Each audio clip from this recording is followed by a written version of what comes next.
Somewhere on your hands right now, there is a deposit that took decades to form, one your doctor has almost certainly looked at, named, and moved on from in the same sentence. Age spots, benign, cosmetic, nothing to worry about. That script is so consistent across so many exam rooms that most people never think to question it. What it leaves out is the only part that actually changes anything. Because the spots aren't the condition. They're the signal. And what they're signaling has nothing to do with cosmetics. It has to do with something happening at the cellular level. Throughout your body, that your skin is the only organ in the human body willing to show you. Most of the biology of aging is entirely silent. It accumulates without announcement in tissues you'll never observe directly, producing no surface expression until something goes wrong in a way that demands attention. The skin is the exception, and almost no one is reading what it's actually saying. What the research shows, not fringe research, not wellness industry extrapolation, but work published in journals that study how cells age and fail, is that these deposits reflect a process far more systemic than sun exposure on aging skin. A process involving the structures inside your cells that produce energy. The systems responsible for clearing waste. The inflammatory environment that shapes how every organ in your body is functioning right now. Today, whether or not any of your recent blood work suggested a reason for concern. And the questions that follow from that are not small ones. Why do the organs you never associate with your skin turn out to be central to what produced those spots? Why are cardiologists beginning to pay attention to what dermatologists see? What does a spot that formed on the back of your hand tell you about what's been happening? Quietly, without symptoms, in your vessels and your neurons for the past decade. Everything you need to know, starting now. And if this is the kind of conversation you want more of, subscribe and stay close. There's a good chance you've looked at your hands recently, or your forearms, or your temples, and noticed them. Maybe you've had them for years. Maybe they started showing up in your 50s, and you did exactly what most people do. You filed them under normal aging and moved on. Your doctor probably glanced at them during a checkup, said something like, "Those are just age spots, nothing to worry about." And that was the end of the conversation. And why wouldn't it be? That's the accepted script. Age spots are benign, they're cosmetic. They're the skin's way of keeping score on sun exposure over a lifetime. And unless they change shape or color in a way that suggests something sinister, they're not worth a second thought. That framing isn't wrong, exactly.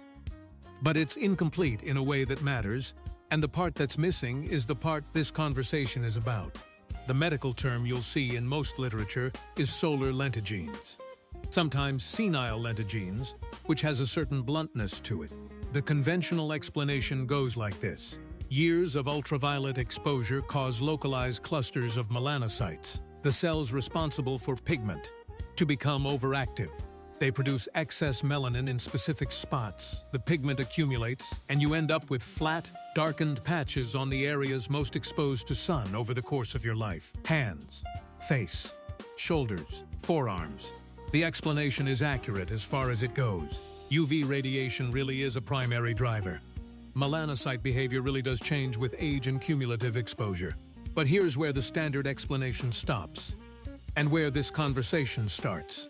The question isn't just what caused the pigment to accumulate. The deeper question is why the cell lost its ability to clear it. Because young skin exposed to the same UV radiation clears that pigment. It processes it. It doesn't leave it sitting in a cluster on the surface of your hand for the next 30 years. Something changed.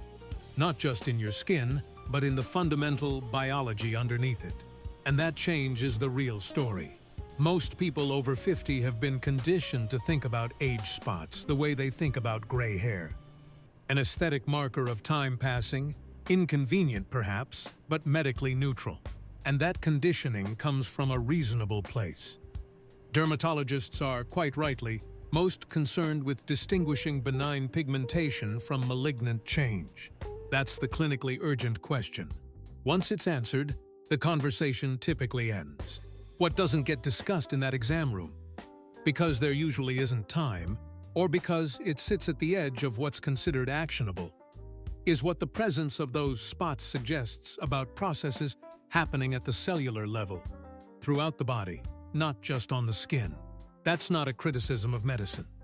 It's just an honest description of how a 12-minute appointment works. The limitation isn't in the knowledge, the research exists, and it's been building for decades. The limitation is in the translation. And that gap between what the science shows and what most people actually hear is exactly where this conversation lives. What you're about to understand isn't a fringe theory. It's not a wellness industry rebranding of something ordinary. It's more complete reading of a well-documented biological process. One that starts at the level of your cells, expresses itself on your skin, and has implications for what's happening in other systems in your body at exactly the same time. To understand what an age spot actually is, not just what it looks like, but what it's made of and why it formed, you have to go inside the cell. Not metaphorically, literally. Because what you're seeing on the surface of your skin is the external expression of something that begins at a scale far too small to see. In a process that's been unfolding quietly for years before the first spot ever appeared. The pigment in an age spot is not pure melanin. That's the first thing most people don't know. It contains melanin, yes, but the primary component. The substance that researchers keep returning to when they study why these deposits form, why they persist, and what they indicate about cellular health, is something called lipofuscin. The name comes from the Latin and Greek roots for fat and dark, which is a reasonable description of what it is chemically. A brownish-yellow pigment made up of oxidized proteins, lipids, and metals that accumulate inside cells when the normal process of cellular waste removal begins to break down. Think of it this way. Every cell in your body is constantly generating waste, the byproducts of normal metabolism, damaged proteins, worn-out organelles that have reached the end of their functional life. Under healthy conditions, the cell has dedicated systems for handling that waste. Lysosomes, small membrane-bound structures inside the cell, act essentially as the cell's internal disposal units. They contain enzymes that break down cellular debris, recycle usable components, and clear out what can't be repurposed. It's an elegant system, and in younger cells, it works efficiently. With age, that system slows. The lysosomes become less effective. The enzymes they rely on lose efficiency. And the waste that would once have been processed and cleared begins to accumulate instead, particularly the oxidized material that the cell's normal recycling machinery struggles to break down. Lipofuscin is largely what that accumulation looks like. Researchers studying it under a microscope describe it as a heterogeneous mixture, different in composition from cell to cell, from tissue to tissue, but consistent in one important characteristic. Once it forms, the cell cannot get rid of it. It doesn't dissolve. It doesn't get exported. It just builds up, occupying space inside the cell, interfering with normal function, and persisting for the remainder of that cell's life. A 2006 analysis published in the Journal of Investigative Dermatology examined the composition of age spot deposits and found lipofuscin to be a central component, distinct from the simple melanin clusters that standard descriptions emphasize. What makes that finding significant isn't just the chemistry. It's what the presence of lipofuscin implies, that the spots on your skin are, in part, a visible record of cellular waste accumulation, a sign that the clearance systems inside those cells have been operating below capacity for a meaningful period of time. Now consider where else lipofuscin accumulates. The skin makes it visible because pigment is visible. But the same process, the same slowdown in lysosomal function, the same buildup of oxidized cellular debris happens in cells throughout the body, in neurons, in heart muscle cells, in the retinal cells of the eye. The skin shows you what other tissues can't show you, not because the skin is uniquely affected, but because it's the only tissue where the accumulation has a color you can see in the mirror. That's the reframe. The spot on your hand isn't a skin problem that happened to appear on skin. It's a cellular problem that skin happened to make visible. If lipofuscin is the accumulation, the waste that builds up when cellular housekeeping slows down, Then the next question is what drives that slowdown in the first place? And that question leads directly to a structure you've probably heard of, possibly in a context that made it sound like a biology class detail rather than something with direct relevance to how you feel and how you age. The mitochondria. Every cell in your body contains them, hundreds, sometimes thousands per cell, depending on how energy-demanding that cell's function is. Heart muscle cells are packed with them. Neurons rely on them heavily. Skin cells have them too, though in lower concentrations. And what happens to mitochondria over time has consequences that ripple outward into nearly every system in the body. The standard description is that mitochondria produce energy. That's accurate but incomplete in the same way that describing the liver as something that filters blood is accurate but incomplete. Mitochondria take in oxygen and nutrients and convert them into adenosine triphosphate, ATP, the molecule that powers essentially every biological process that requires energy. Muscle contraction, protein synthesis, DNA repair, the active transport of molecules across cell membranes, the function of the immune system. All of it depends on a steady, reliable supply of ATP, and mitochondria are where that supply comes from.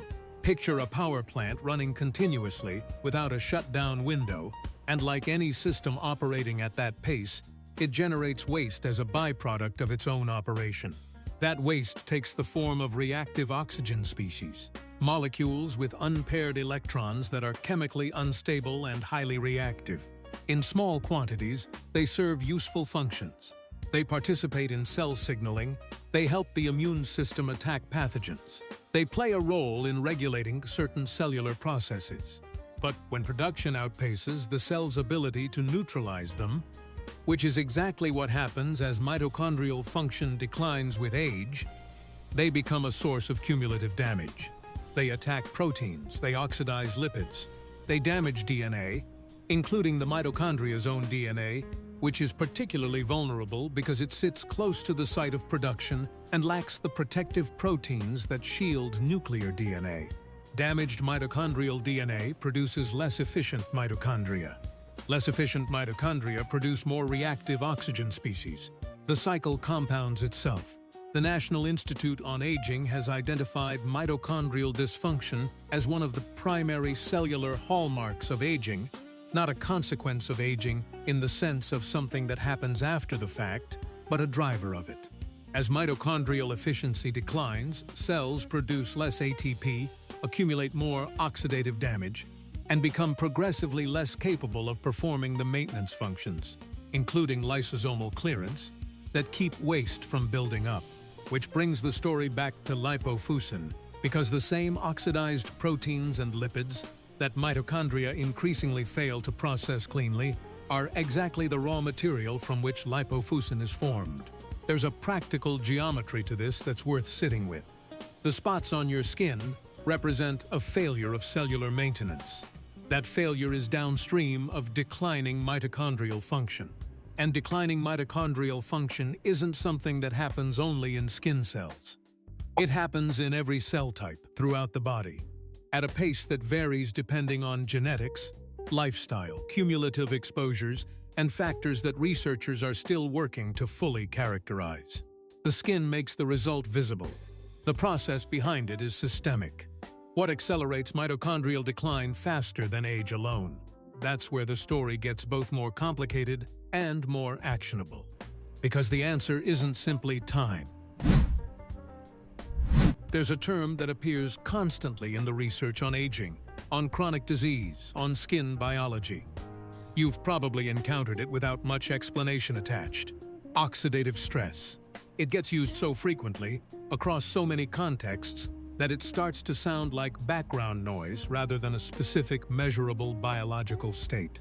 That's a problem, because understanding what it actually is, and what it does over time, changes the way you read a lot of things, including what you see on your skin. The concept starts with balance. Your cells constantly produce reactive oxygen species as a byproduct of normal metabolism, unavoidable, and in small amounts, not entirely unwanted. They participate in cell signaling and immune response. What keeps them from causing damage is an equally constant production of antioxidant compounds. Enzymes like superoxide dismutase and catalase, along with molecules derived from the diet, that neutralize reactive oxygen species before they can attack cellular structures. Oxidative stress is what happens when that balance tips, when production outpaces the defenses available to clear it. And with age, that gap widens in ways that are both predictable and, to a meaningful degree, modifiable. The damage that follows isn't dramatic in the way an injury is dramatic. It's quiet and cumulative. A protein gets oxidized and loses its functional shape. A strand of DNA sustains a lesion that repair enzymes may or may not catch in time.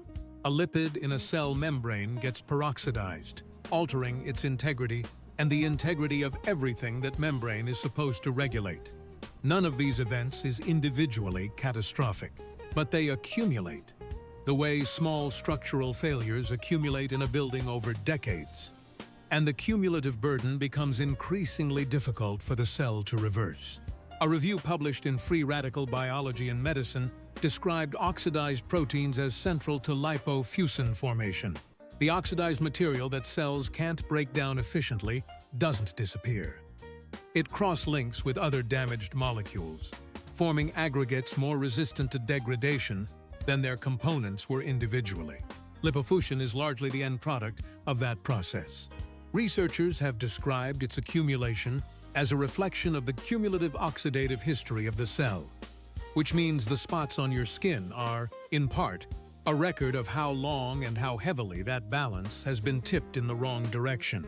What makes oxidative stress significant beyond the skin is its relationship to conditions that carry far more clinical weight: cardiovascular disease, neurodegeneration, type 2 diabetes. The research connecting elevated oxidative stress to each of these is consistent and extensive, not because oxidative stress alone causes them, but because it contributes to the biological environment in which they develop and progress. Damaged endothelial cells lining blood vessels, oxidized LDL that becomes more inflammatory, neurons generating more reactive species than aging antioxidant systems can handle. These aren't separate stories running in parallel. They're the same process, expressed in different tissues at the same time. The skin made it visible. The rest of the body absorbed it silently. Oxidative stress, then, has internal origins: mitochondrial, metabolic, systemic. But there is a second source, external and cumulative, that wrote itself onto your skin long before any of those internal processes became the dominant story: the sun. Most conversations about age spots begin and end with the sun, and the sun deserves its place in that conversation. Ultraviolet radiation is a genuine and well-documented driver of the changes that produce these deposits. But stopping there creates a blind spot, because UV exposure is only one source of the oxidative burden that accumulates in skin cells over decades. The other sources are less visible, less discussed, and in some ways more actionable. Because while you can't undo 40 years of sun exposure, you can change what's happening right now. Ultraviolet radiation damages skin cells through a specific mechanism. It penetrates the epidermis, generates reactive oxygen species directly within skin cells, and causes DNA lesions that, if not fully repaired, alter how melanocytes behave over time. The American Academy of Dermatology has documented extensively how cumulative UV exposure, even at low levels that never produce a burn, contributes to the kind of chronic oxidative stress in skin tissue that drives both accelerated aging and pigmentation changes. The damage isn't only from the dramatic exposures, the beach vacations, the years before sunscreen was routine. It's the accumulated sum of ordinary days, the walk to the car, the hour by the window, the years of unprotected hands on a steering wheel. But here is what the sun-centric explanation misses. The same skin cells accumulating lipofusin and losing their clearance capacity are embedded in a systemic environment. Their function, including their ability to manage oxidative damage, is influenced by what's circulating in the bloodstream, by the quality of the mitochondria they contain, by the inflammatory signals coming from elsewhere in the body. A person with well-controlled oxidative stress throughout their system will handle the same UV exposure differently than someone whose antioxidant defenses have been chronically depleted. The sun pulls the trigger. The internal environment determines how much damage the shot causes. What depletes those internal defenses? The list is specific and familiar, though not always framed in these terms. Chronic psychological stress elevates cortisol, which suppresses antioxidant enzyme activity and promotes systemic inflammation. Poor sleep, defined by the American Academy of Sleep Medicine as consistently under 7 hours in adults, significantly reduces the body's capacity for cellular repair, including the DNA repair mechanisms that counteract UV-induced damage in skin cells.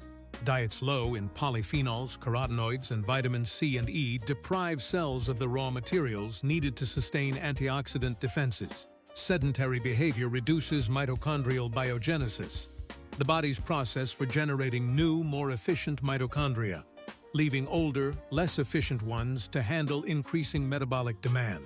None of these factors show up in a dermatology consultation about pigmentation. They're not part of that conversation. But they're part of the biology, quietly shaping how quickly the cellular environment tips toward the kind of oxidative imbalance that makes lipofuscin accumulation inevitable rather than gradual. The sun wrote the most visible part of this story on your skin, but it had help.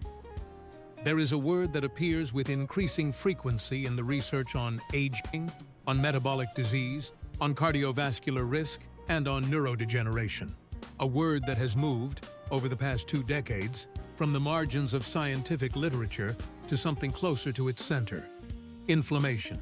Not the acute kind. The redness and swelling that follows an injury does its job and resolves. The chronic kind.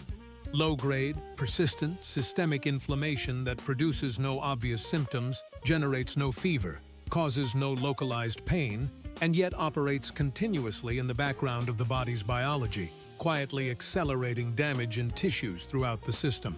The relationship between oxidative stress and chronic inflammation is not one of cause and effect in a simple linear sense. They amplify each other. Reactive oxygen species activate inflammatory signaling pathways, particularly a protein complex called NF-κB, which functions as a master regulator of the inflammatory response. Once activated, NF-κB triggers the production of pro-inflammatory cytokines, signaling molecules that recruit immune cells, alter tissue behavior, and sustain the inflammatory state even when the original trigger is long gone. Those cytokines, in turn, generate additional oxidative stress. The cycle feeds itself, and with age, the threshold for breaking it rises. Researchers have given this state a name: inflammaging. It was coined in the early 2000s by Italian gerontologist Claudio Franceschi, and it has since become one of the more productive frameworks in aging biology. The core observation is straightforward. Older individuals consistently show elevated levels of circulating inflammatory markers, even in the absence of diagnosed disease. C-reactive protein, interleukin-6, tumor necrosis factor alpha. These aren't aberrations. They're features of the aged biological environment, present at low but measurable levels in a significant proportion of adults over 60, and associated in longitudinal studies with higher risk across a remarkable range of conditions.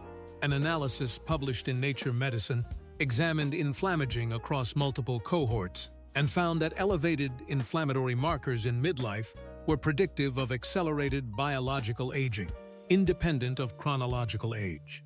The implication is significant. 2 people of the same age can have meaningfully different inflammatory profiles, and those differences correlate with differences in how their cells are functioning and failing. Where does skin fit into this? Skin is both a target of systemic inflammation and a contributor to it. Aged skin cells that have accumulated oxidative damage secrete inflammatory signals of their own, a phenomenon researchers call the senescence-associated secretory phenotype, or SASP. Cells that have stopped dividing but haven't been cleared from the tissue release cytokines that promote inflammation in surrounding cells, spreading the dysfunction outward. The spots on your skin, in this sense, aren't just sitting there passively. The cellular environment that produced them is actively participating in the broader inflammatory state. That's the connection most people never hear, not because it's obscure, but because it requires linking conversations that medicine typically keeps separate. The dermatologist sees the skin, the cardiologist sees the vessels, the neurologist sees the brain. The biology connecting them runs underneath all of it, and it doesn't respect specialty boundaries. When people think about the liver, they tend to think about alcohol. That association is so dominant in popular health culture that the liver's other functions, and there are hundreds of them, rarely get the attention they deserve. But there is one aspect of liver function that belongs directly in this conversation, and it has nothing to do with drinking. The liver is the body's primary detoxification organ. Every substance that enters the bloodstream, nutrients absorbed from food, hormones produced internally, medications, environmental compounds absorbed through the skin or lungs, passes through the liver for processing. The liver's job is to identify what's useful, what needs to be modified, and what needs to be cleared. It performs that job through an elaborate system of enzymatic reactions, many of which generate reactive oxygen species as a direct byproduct, which means the liver, by the nature of its function, operates under a constant oxidative load. And its capacity to manage that load has direct implications for the systemic oxidative environment that every other cell in the body, including skin cells, is operating within. As liver function declines with age, or is compromised by factors like metabolic dysfunction, excess visceral fat, or chronic low-grade exposure to environmental compounds, its ability to clear oxidized material from circulation decreases. The result is a higher circulating burden of oxidative byproducts, contributing to the systemic oxidative stress that accelerates lipofuscin formation and cellular aging throughout the body. This is not a fringe hypothesis. Research published in the journal Hepatology has documented the relationship between age-related decline in hepatic antioxidant capacity and elevated systemic oxidative stress markers in older adults. A finding that connects liver health to skin aging in a way that most people would never intuitively link. There's a second connection worth noting. The liver plays a central role in regulating lipid metabolism. The processing of fats and cholesterol and oxidized lipid products are among the primary components of lipofuscin deposits. When lipid metabolism is dysregulated, whether due to dietary factors, insulin resistance, or impaired liver function, the concentration of oxidized lipids in circulation rises. Those oxidized lipids don't remain in the bloodstream indefinitely. They enter tissues. They accumulate in cells. And in skin cells with declining lysosomal capacity, they become part of the deposit that eventually surfaces as a visible spot. The liver rarely appears in conversations about skin aging. That's a gap worth closing, not because the liver is the dominant factor in age spot formation, but because it illustrates something important about how the body works as a system. No organ fails in isolation. What happens in one tissue changes the chemical environment that every other tissue operates in. The spots on your hands may be the most visible evidence of that interconnection you'll ever have, which raises a question that the wellness industry has answered loudly and mostly wrong, and that the science answers differently. Here is where this conversation has to be precise, because most of what you'll find on this subject outside of peer-reviewed research is not. If you spend any time searching for information about age spots online, you will find no shortage of products, protocols, and promises. Creams with retinoids, chemical peels, laser treatments, supplement regimens built around compounds like nicotinamide riboside, resveratrol, or quercetin. Some of these interventions have legitimate research behind them, at least for the surface-level outcome of lightening or reducing visible pigmentation. Topical retinoids, for instance, have a reasonable evidence base for accelerating skin cell turnover and fading pigmentation over time. Certain laser modalities can reduce the appearance of deposits effectively. These aren't fraudulent claims, but there is a difference between reducing the visibility of a deposit and addressing the cellular environment that produced it. And that distinction, which should be central to any honest conversations about age spots, is almost never made in the content designed to sell you something. The more clinically interesting question is whether the underlying processes can be meaningfully slowed.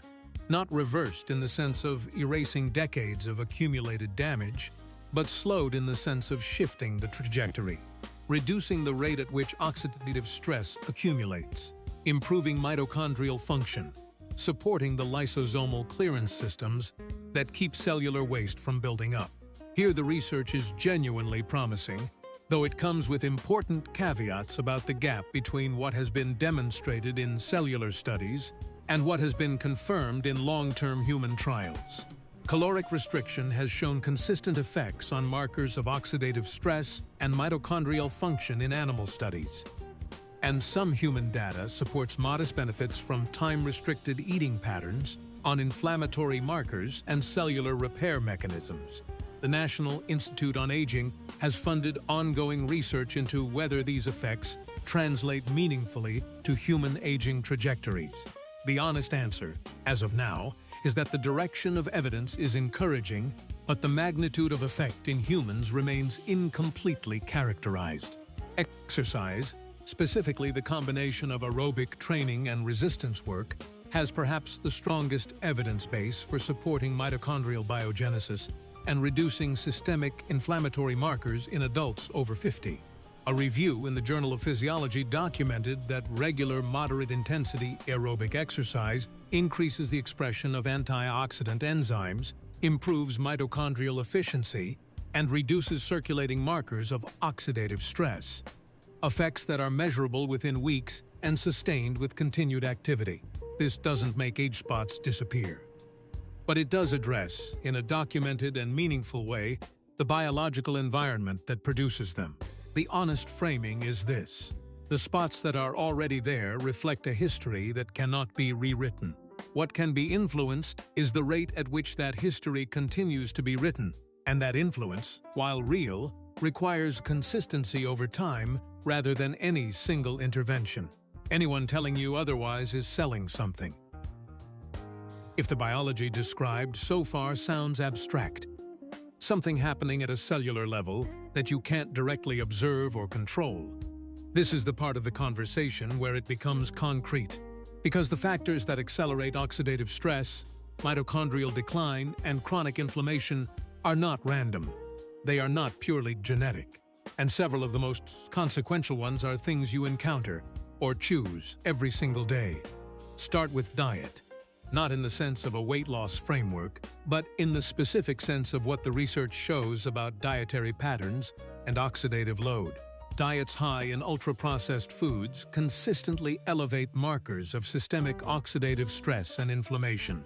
A large cohort study published in the American Journal of Clinical Nutrition found that adults whose diets were predominantly composed of ultra-processed products had significantly higher circulating levels of C-reactive protein and interleukin-6 compared to those eating predominantly whole foods. Independent of total caloric intake, the mechanism is partly about what these foods contain: refined carbohydrates that drive glycation, oxidized seed oils, additives that place additional burden on the liver, and partly about what they displace: the polyphenols, micronutrients from vegetables, fruits, and legumes that supply the raw materials for antioxidant enzyme function. Glycation deserves a moment here because it connects directly to lipofuscin chemistry. When blood glucose is chronically elevated, whether from diet, insulin resistance, or both, glucose molecules attach to proteins in a process called glycation, forming compounds called advanced glycation end products, or AGGs. These compounds are resistant to enzymatic degradation, accumulate in tissues over time, and contribute directly to the cross-linked protein aggregates that form lipofuscin deposits. The connection between poorly controlled blood sugar and accelerated skin aging has a specific, documented molecular basis. Sleep is a factor that rarely appears in dermatology conversations, but has direct relevance here. During deep sleep, the brain's glymphatic system clears metabolic waste, including oxidative byproducts, at a substantially higher rate than during waking hours.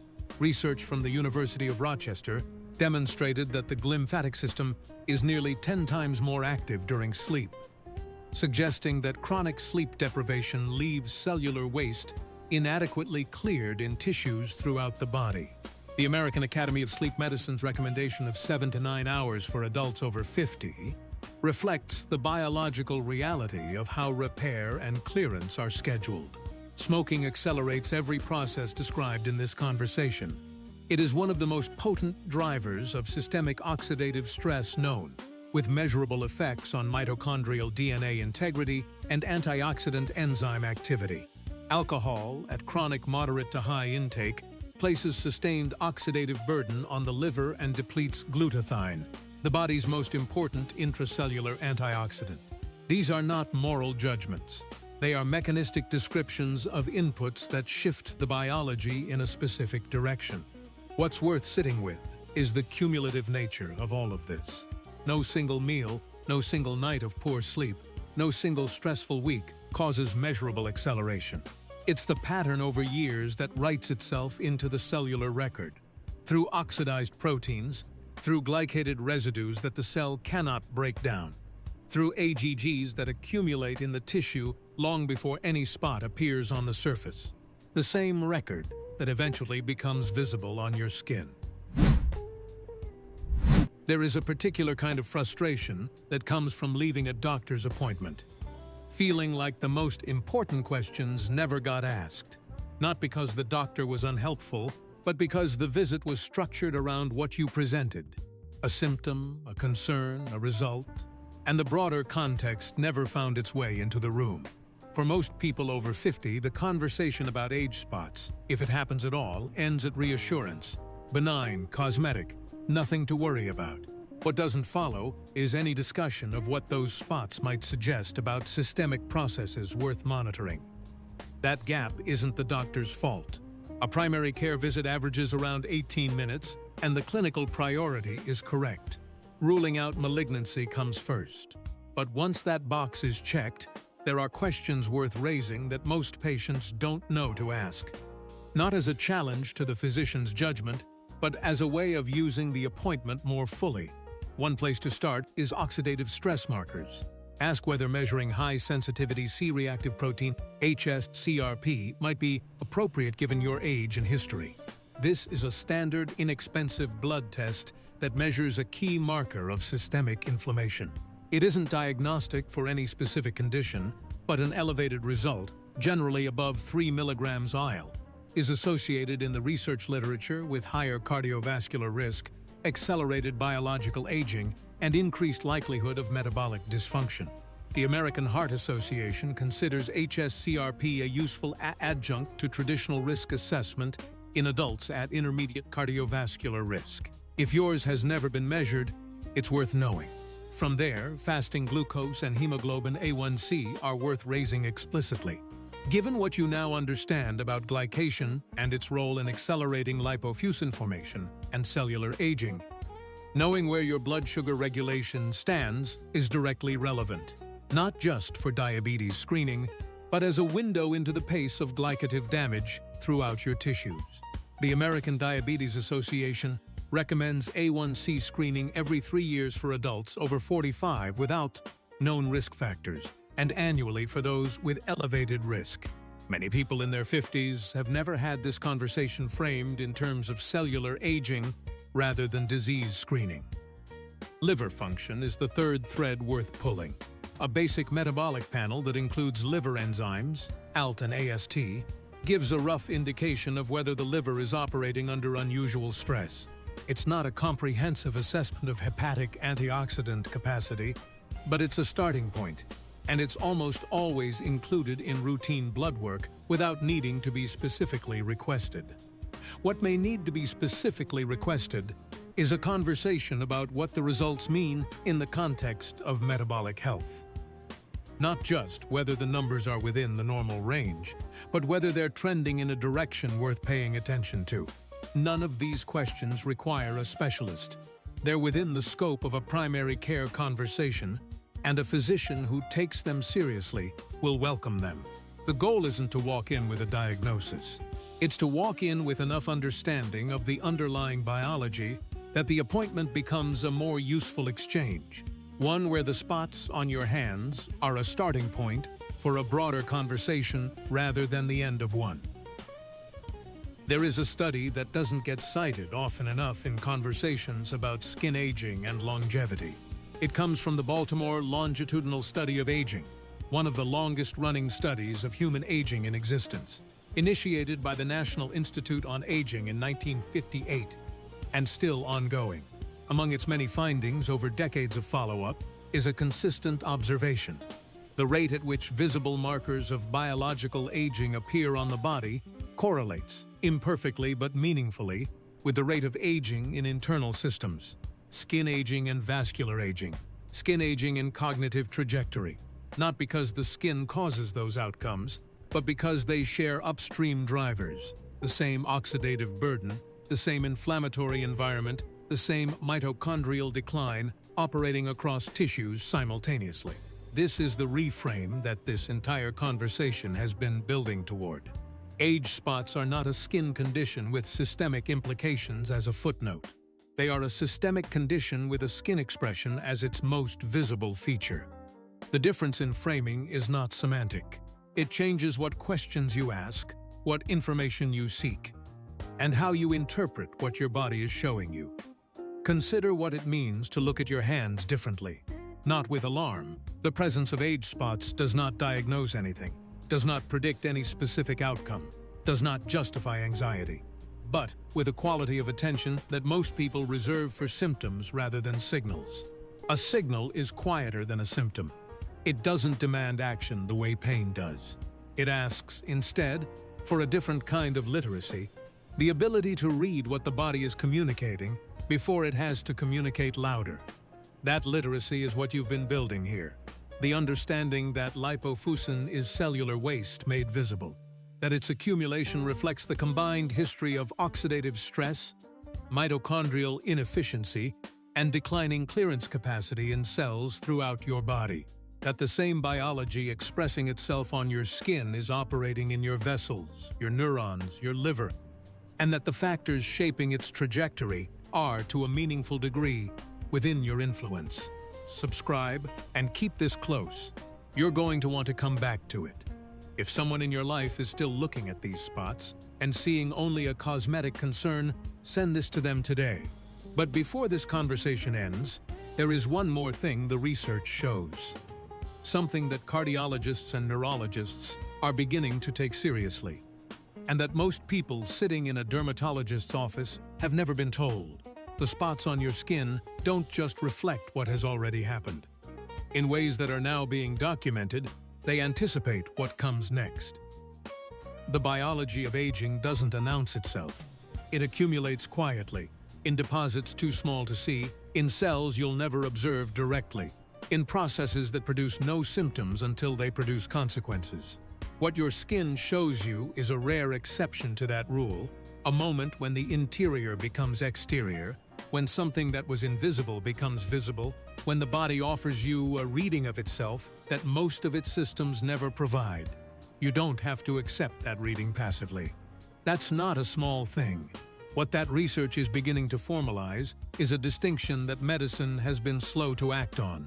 Biological age and chronological age are not the same number, and the skin, it turns out, is one of the more reliable places to read the difference.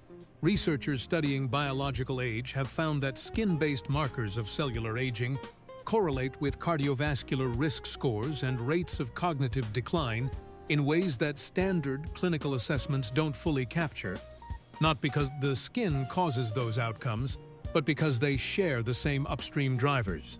The implication is not that dermatologists should be diagnosing heart disease, or that a spot on your hand predicts a specific outcome. The implication is more precise than that. The biology expressing itself on your skin and the biology shaping your cardiovascular and cognitive trajectory are not separate stories. They are the same story, told by different tissues at the same time. The skin doesn't just reflect what has already happened. It anticipates what is still developing. That reframe, from cosmetic nuisance to systemic signal, is what this entire conversation has been building toward. The spots on your hands have been there, in some cases, for a long time. You've looked at them hundreds of times without this frame. What changed today is not the spots. What changed is the lens. They are cellular waste made visible. They are the skin's record of an oxidative history that was being written long before the first spot appeared. In mitochondria losing efficiency, in lysosomal systems slowing their clearance, in the quiet and cumulative imbalance between damage and repair that defines biological aging at its most fundamental level. Your skin didn't create that history. It agreed to display it, and that display is worth something. Not everything, but something real, and something most people never use. If this conversation opened something for you, share it with someone who deserves to have it opened for them too. Subscribe so the next one finds you, and leave a comment telling us what you want to understand next. The questions your doctor hasn't answered, the things you've sensed matter, but couldn't quite articulate. That's where the next conversation starts. Take care of yourself. We'll see you soon.